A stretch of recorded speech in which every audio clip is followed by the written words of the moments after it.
Kombe la dunia la FIFA mara nyingi huelezwa kama sherehe kubwa zaidi ya michezo duniani. Naam, ni mashindano yanayowaleta pamoja watu wa rangi tofauti, tamaduni tofauti, dini tofauti na mataifa tofauti kupitia lugha ya pamoja ya soka. Gwiji wa Brazil, Pele, aliwahi kusema, soka ni mchezo pekee unaowaleta watu pamoja. Haijalishi wewe ni tajiri au masikini, mweusi au mweupe, ni taifa moja. Naam, huu ndio uzuri wa soka. Lakini maadili hayo yametupiliwa mbali na Marekani kama nchi mwenyeji mwenza. Marekani, Canada na Mexico ni wenyeji wa kombe la dunia la 2026. Wengi duniani wanasema Marekani haikupaswa kabisa kuchaguliwa kuandaa kombe la dunia. Kwa nini wanasema hivyo? Kwa sababu wanaiona Marekani kama nchi iliyojengwa juu ya ubaguzi wa rangi, ukandamizaji na vita visivyoisha. Sera zake za kivita na ubabe zingali zinasababisha maafa, mauaji na madhara duniani kote.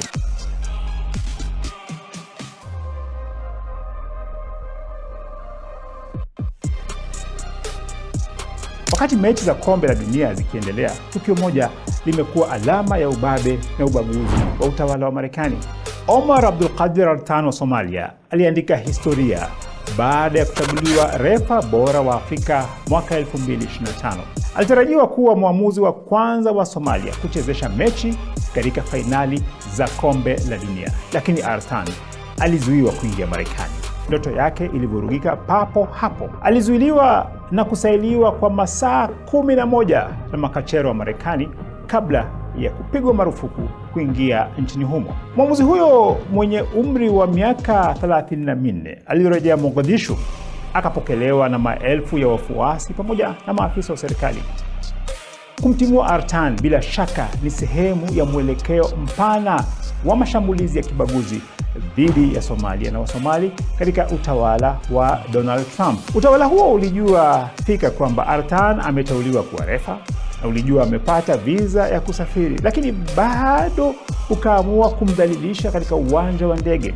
Tukio la Al-Tan linaumiza zaidi na linaonyesha jinsi miaka mingi ya kazi ngumu inaweza kufutwa usiku mmoja kutokana na sera za kibaguzi.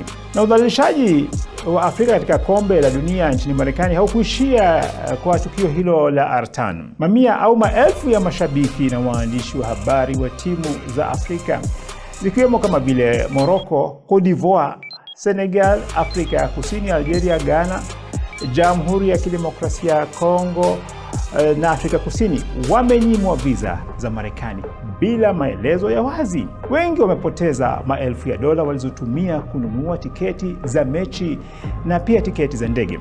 Kanuni za FIFA za mwaka 2017 kwa mataifa yanayoandaa kombe la dunia zilisema wazi kuwa mchakato wa visa lazima utekelezwe bila ubaguzi. Licha ya kanuni hii, FIFA inaonekana kutojali vitendo vya kibaguzi vinavyotekelezwa na utawala wa Marekani dhidi ya Waafrika na pia raia wa nchi nyingine ikiwemo Iran. Hata rais wa zamani wa FIFA, Sepp Blatter, amesema kuwa hatua ya Marekani kumzuia Al-Tan ni ukiukwaji wa kanuni, na amekumbusha kuwa nchi mwenyeji lazima ihakikishe misingi miwili: usalama wa nchi na pia kuruhusu bila vizuizi kuingia kwa timu zote, maafisa na pia waamuzi. Wakosoaji wanasema rais wa FIFA Gianni Infantino ameamua kumkumbatia Trump na sera zake za kibaguzi. Hili alishangazi. Infantino tayari amemkabidhi Trump tuzo ya kwanza ya eti amani ya FIFA. Amekosolewa sana kwa kumkabidhi tuzo hii mtawala anayejulikana zaidi kwa kueneza vita na pia kauli zake za kibaguzi. Badala ya kulaani utawala wa Trump kwa sera zake za kibaguzi, Infantino amewaambia wanaolalamika kuwa eti watulie. Chill, relax. We work on everything. We try to solve everything. Kauli hiyo imewafanya wengi kuamini kuwa Infantino ni kibaraka wa mtawala huyo wa Marekani, na hivyo yeye pamoja na Trump wanastahili kupata kadi nyekundu kwa kuingiza siasa na ubaguzi katika kombe la dunia.